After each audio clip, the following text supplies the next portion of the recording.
He knows when you are knitting. He knows when you crochet. He knows if you've been bad or good, so be good for goodness sake. Oh. Hey, let's loom knit a Santa mug hug by Kristen in 2 different loom sizes. Welcome back to another Yarn Inspirations tutorial. I'm your host, Kristen Mangus of GoodKnit Kisses. Let's get started. Today we are loom knitting a Santa mug hug. This is so cute and fun. I think it's going to be a great little gift for people or to use yourself. I'm actually going to use this for teacher gifts this year and get a coffee cup and get our favorite coffee place and a gift card and stick that inside and give it to teachers. My kids have several teachers this year. And so we are going to be working on this today. We want to work in either one gauge or another, and I'm showing a couple of different looms. You can make this small one to match the needle size on this small gauge loom. That's a 3/8 gauge loom. This is from Knitting Board and their new premium looms. There is also, or you can make it like on the all-in-one loom or anything else that does 3/8 gauge, anything, a Kiss loom as well. Then we've got the Cindy Wood loom and the Nifty Knitter loom. These are both 48 peg and 5/8.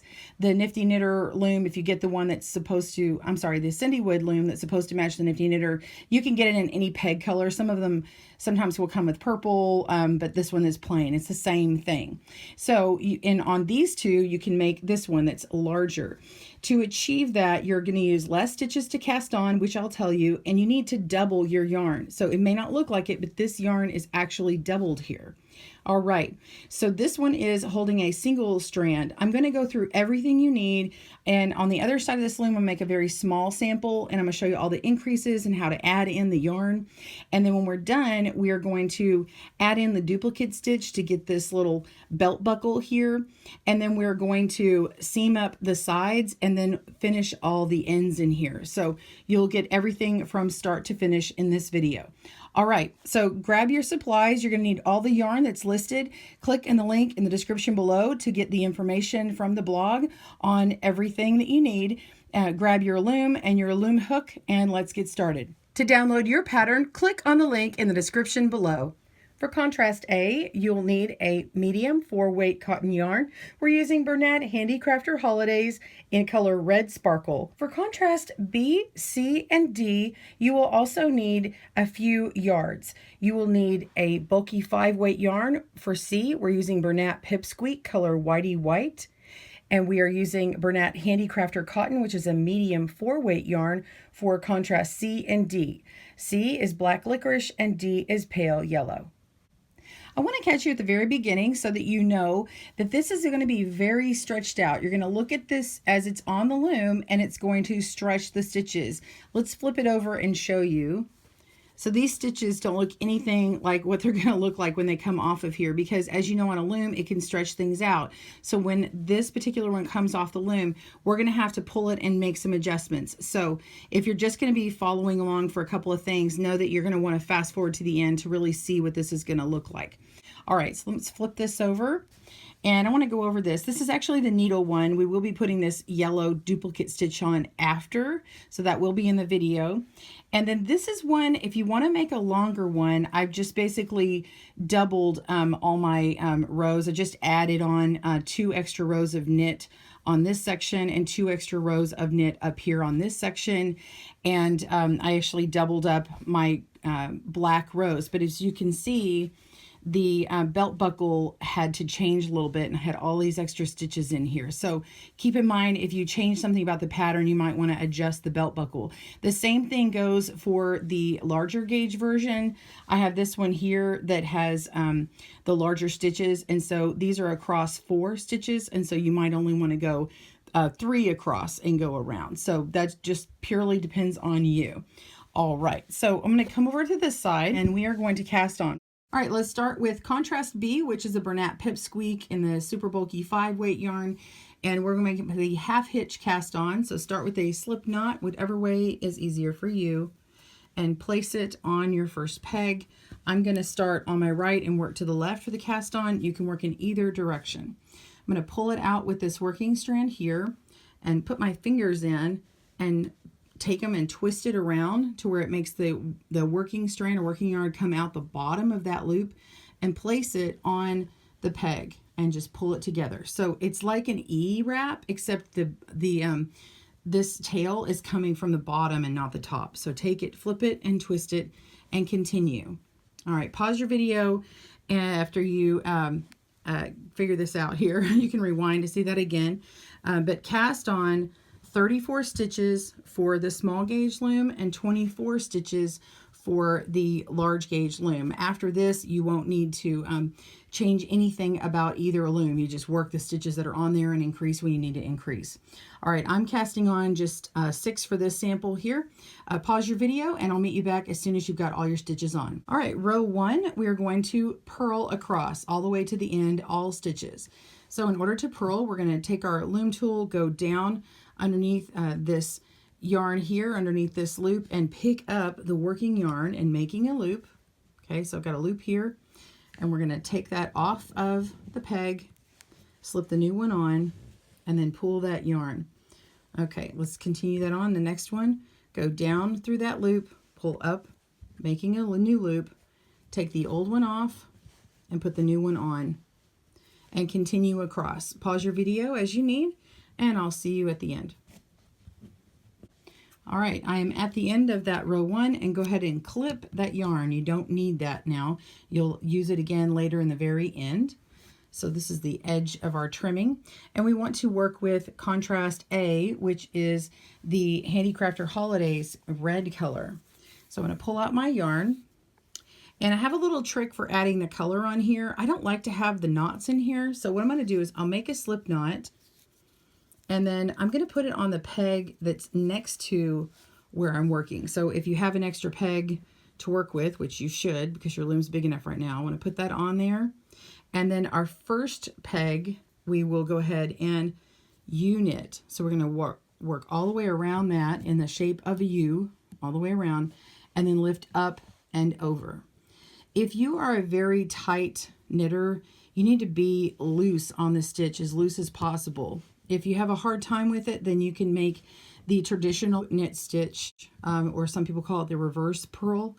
So make a true knit stitch, and I have videos on that. You can click on the link in the description below to find that video. But you're going to work all the way across, U-knit stitch, go all the way on that we're on row 2. So we're going to knit across. And then when you reach the end, then you will work back the same direction. So you will go and knit the same stitch that you just did, go around it, and knit it again.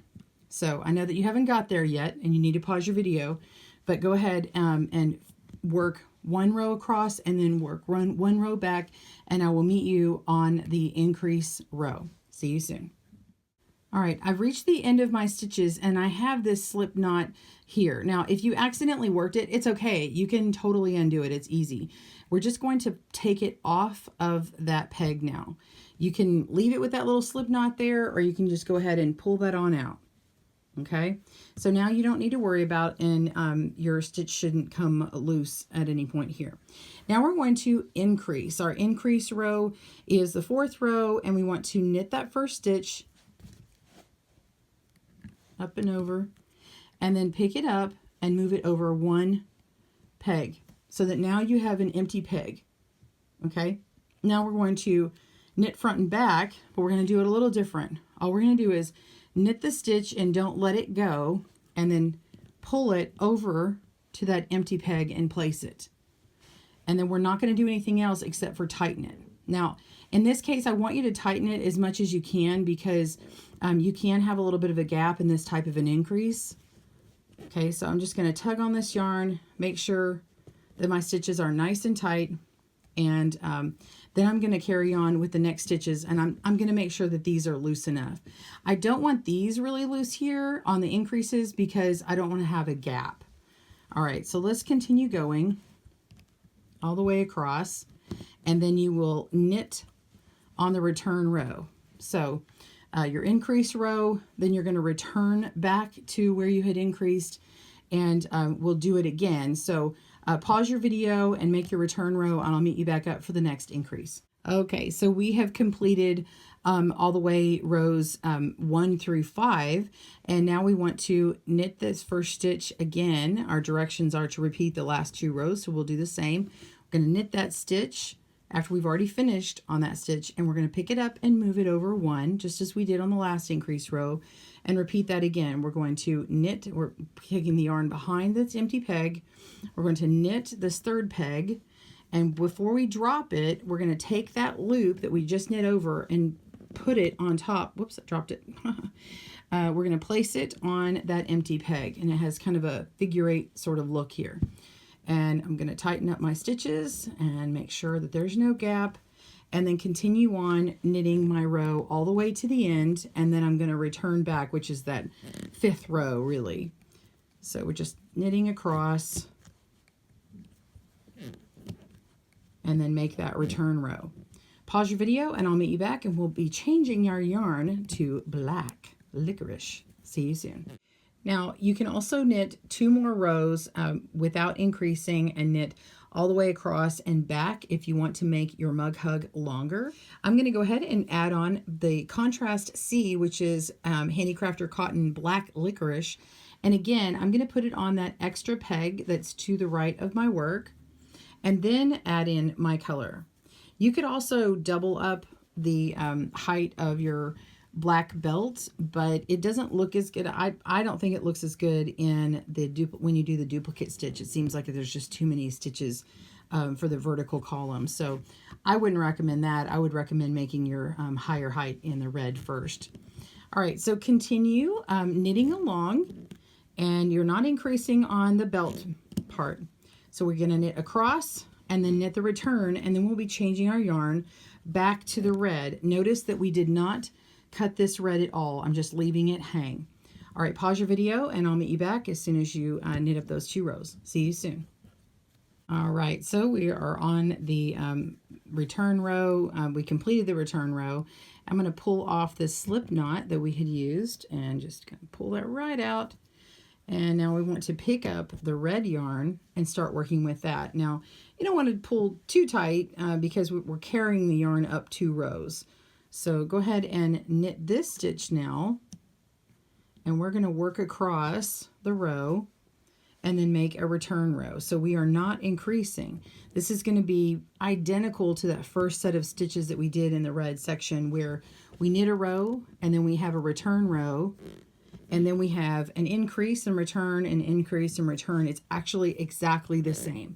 So you can go ahead and continue along. We don't need to see me knit all of these stitches here, but I want you to go ahead and knit 2 rows and then make the increase row again. And you can rewind the video and get to that again.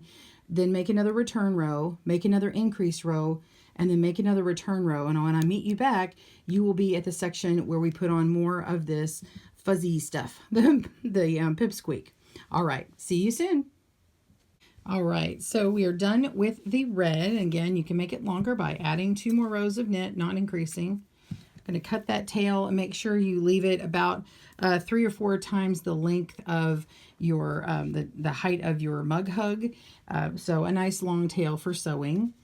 And we are going to put in our pipsqueak yarn again, put a slip knot to the right. It's the same changing method we've done before. And now we're just going to knit across. And just an extra little tip, when you are changing yarns, always change on a knit row, because the purl row will show that other color through, and it won't look pretty unless you are wanting those extra little bumps and humps to stick out. So the knit row is always a clean color change.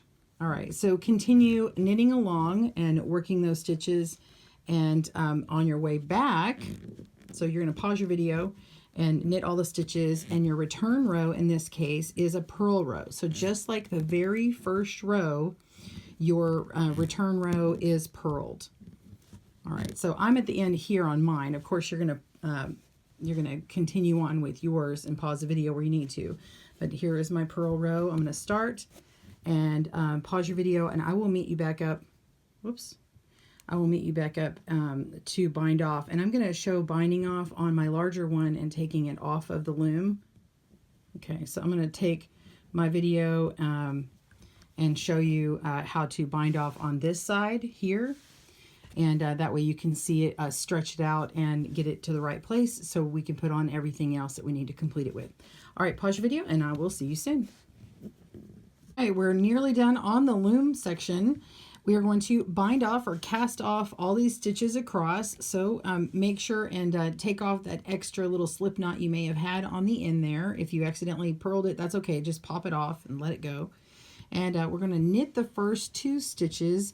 Make sure you do this loosely. So kind of give it a tug, make sure it's loose. And you can, of course, loosen up other stitches. Same thing throughout your project. This one loosens up easier than the cotton yarn, I must say. Pick up the second peg and move it onto the first peg and knit the bottom stitch over the top. And that is now bound off. We're going to pick it up and move it to that empty peg, and it now becomes that first stitch again. We already have it knit, so we're going to work on the next stitch. So we're going to start from this point, only knitting that second stitch. We pick that second stitch up, put it on the first, knit the bottom loop over the top, and then move it to the empty peg and just repeat.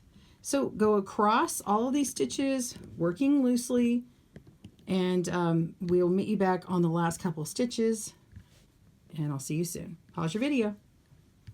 Right, we're on our last stitch. We're going to knit that and move it, and then knit the bottom over the top, and want to cut your yarn, and then we're just going to pull that stitch right on through. Here is the satisfaction. So we're going to take this, move our loom away. It looks weird, right? Okay, now this is the fun part. So we get to take it and stretch our stitches. You see how these are all like stretched out sideways like this? We want to elongate these columns. Oh my gosh, this is so satisfying. So this is like yay for your good work. So just going to pull this out here. Okay, just keep going. See these stitches, they look a little weird, right? But when you pull them how they're supposed to be, it lines all those columns up, and then those ladders get put in the back here like that, so you don't have to see the ladders of the stitches. It has kind of this ruffly effect. It's kind of cool, actually. You could make a cool scarf out of that if you wanted to.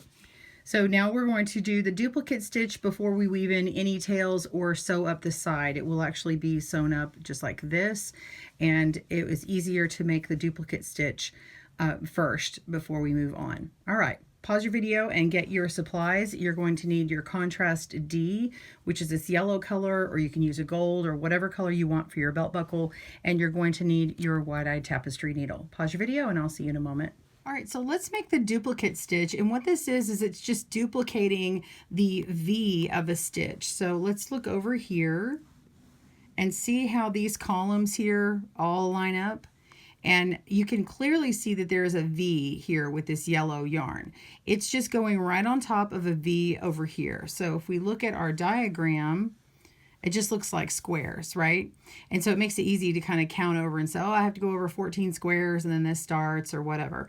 And we're just going on top of what was here before. So to look at this diagram, this is going to show you exactly what I'm going to show you in the video.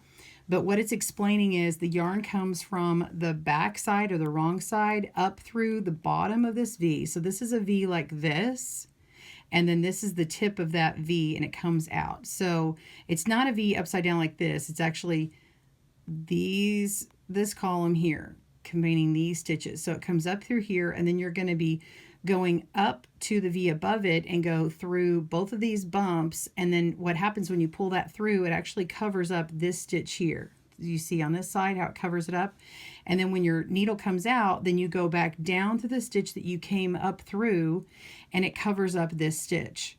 Then to just move over to another stitch, if you want to move over to this side, you would go through these bumps over here, and then it makes it come upward to start it all over again. You would come up, and then you would go through these up here and keep going on and on. If you wanted to go up a row, once you have come back down that last stitch, you would come up through here where you had just above where you had just made these stitches, and then you would continue on. So let's do this in practice back here. Okay, so I've got my needle already showing where I want it to go through. I've marked where my belt buckle is going to be. I've just kind of counted my stitches over here. And I know that I want to start on this side and work my way over this way. You can work it whichever direction you want. I just pick a direction and go in that direction. So I'm going to come up through this V here. Okay. And just leave a nice generous tail in the back so I don't pull that out by accident. And now I want to work through this stitch above it. So I've got this V stitch here, and then I want to go in the side of this black color here and the side of this other black here up in that belt area. Make sure to go through all of your strands. Okay, we're going to pull our yarn all the way through. So you only need about a yard of yarn here. And then we're going to go down where we came out through. Okay, so we're just going to go down. So what that did is it covered up part of the V on this side for the first pass, and then it covered up the other side of the V for that pass. So we make a decision if we want to go up from here or over from here. So if we wanted to go up in this direction, then you would take your yarn that's in the back and come up through the bottom of this stitch that we just made, and you come up here and go over just like we did before. So you're just going to continue doing that, and then you're going to have to move over to the left. So let's just go ahead. So that's what we'll do when we get over here.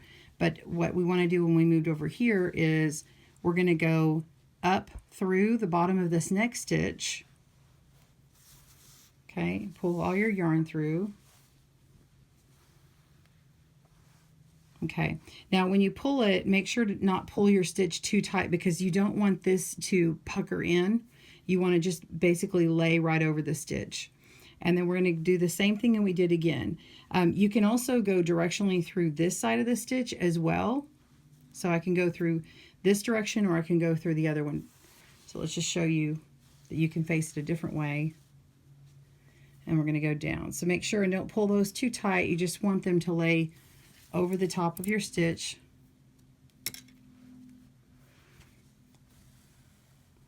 All right, so now we've got the start of that belt buckle, and we're going to continue on to the next one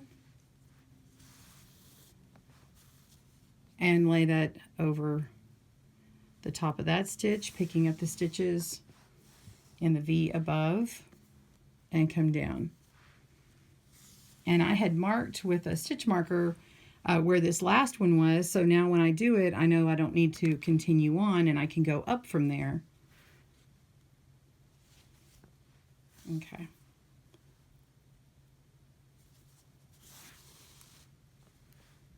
Okay, now I'm going to go up from here to the next stitch.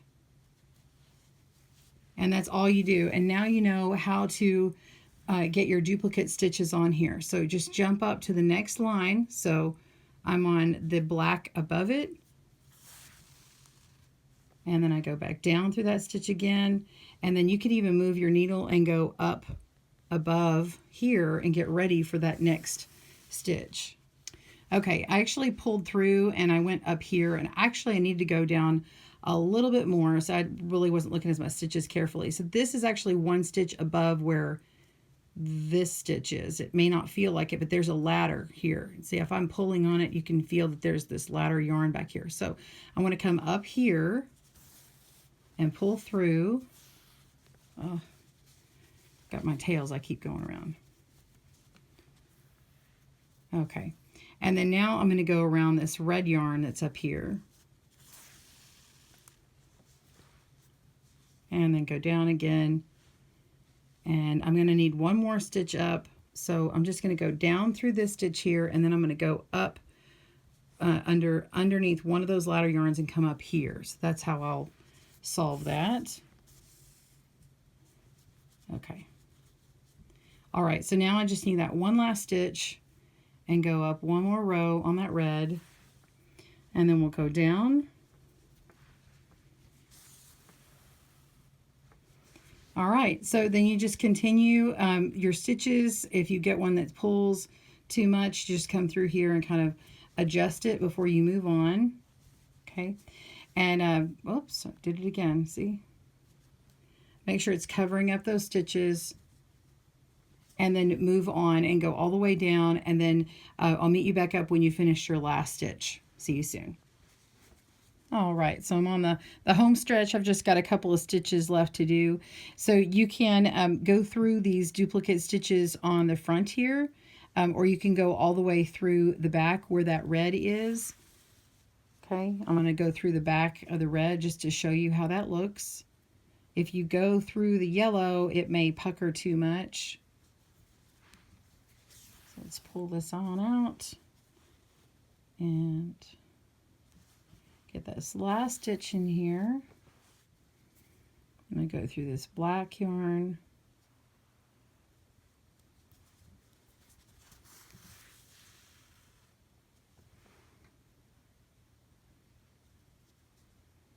And then go down, and then this should finish this out. Okay, so I've got my belt buckle on, and then now you just need to flip it over and then get your tails woven in. You can also just tie that in a knot to get that connected. I'm going to go through one of these loops here and make a loop and go back through that one time.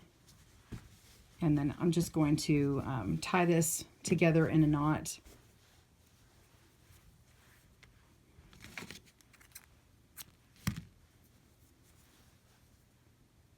Okay.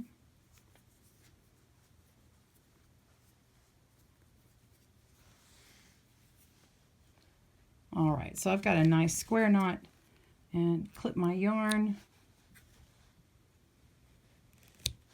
All right, so we've got our belt buckle done, and we need our tapestry needle now. We're going to weave it in using or sew it in the edges with this red tail here. I like to use at the top and the bottom one of these white pieces to connect them in the white area, but the red and the black are all just going to get sewn together. So let's turn this to where the top is towards your hand, and I'm going to thread my needle.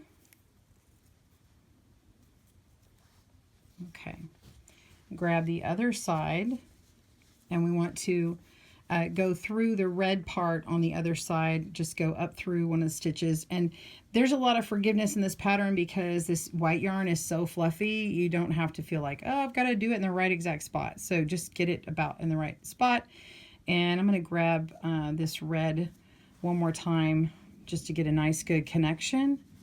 Okay, so I'm going to go through this stitch here, this column. Now this column may look a little jumbly. We're going to make a seam on here so it doesn't have to be perfect, but I'm going to go over to this left side here, and there's this nice straight column. I'm going to go through these stitches on this first column here where I can get to the ladder yarn. I'm just going to pick that up and pull it through.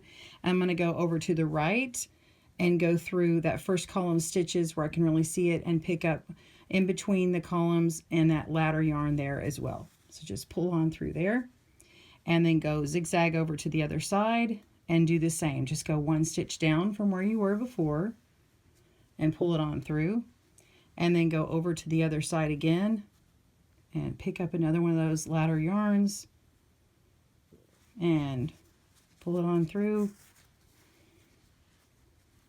and do the same on the left. So you're just going to keep repeating across.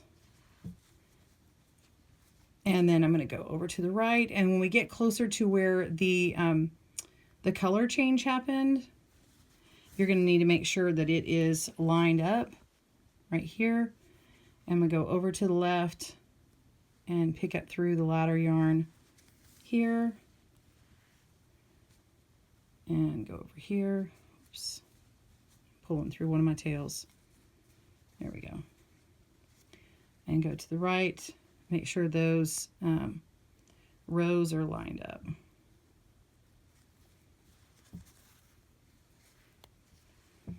Okay. And back over to this side. And then I'll pull up a black ladder yarn here. I want to pull a black one up on this side. And lets me know that I'm keeping my rows lined up. I'm going to go to this left side over here, and I'll pull up another black one. And then the right side over here, I should find another black one. I keep getting that tail that's in the back. There we go. Okay, so you should only do one ladder yarn of black on each side, like left and then right, and then one more down, left and then right, because you only had 2 rows of that. So now just continue picking these stitches up and moving side by side. Remember, this just did have an increase on it, so it's not going to be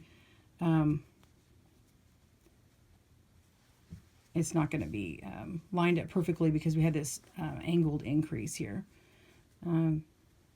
Anyway, so I'm just going to keep picking these stitches up.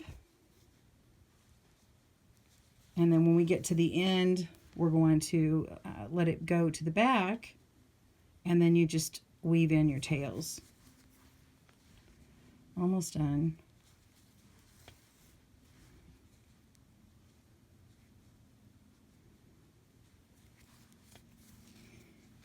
All right, so if you pulled it tight, you could see that this is freely, like it's going to pull it in, and that means that you've got it all cinched in as one seam. Okay, so now I'm going to just put my yarn to the back through this other side here and turn my sleeve inside out.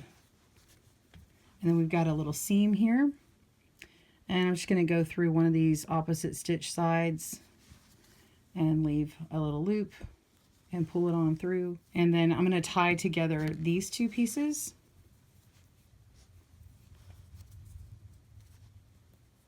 And normally I wouldn't do this, but there's just so much that's going to get hidden in this particular pattern that I don't have to worry about it being precise. This is not a sweater or anything. So then you've got these parts that need to be connected that are in the white. Go ahead and weave in your black tails, and then you're just going to connect these 2 pieces, connect the tops and the bottoms, and you will be finished. So I'll join you back up and show you what it looks like. For help on joining these fluffy yarns, I'm just going to the tail that belongs to the very end, and I'm going from the opposite, I'm going to the opposite side to connect it from the end. And pull that on through, and then I'm just going to go up to the opposite side again. And we're just going to basically follow along the seam line and picking up the stitches from this back side. It's really hidden, and it's hard to see the stitches as we did with the stockinette part. So now once I've got it to the end here, I can go ahead in this particular case again and just tie a knot. And I just did it that way because it's the easiest way right now. I mean, quite frankly. So there's no right or wrong in this circumstance. You just want to make sure it looks good. Okay, so I'm just going to flip that back. Here's the seam that we did up the back, and here is your belt buckle. And it looks like Santa came to town. All right, well, I hope you enjoyed making your Santa mug hug by Kristen Mangus. That's me. On behalf of Yarn Inspirations and GoodKnit Kisses, I'm your host, Kristen, wishing you happy knitting and happy holidays. Merry Christmas. Bye, everyone.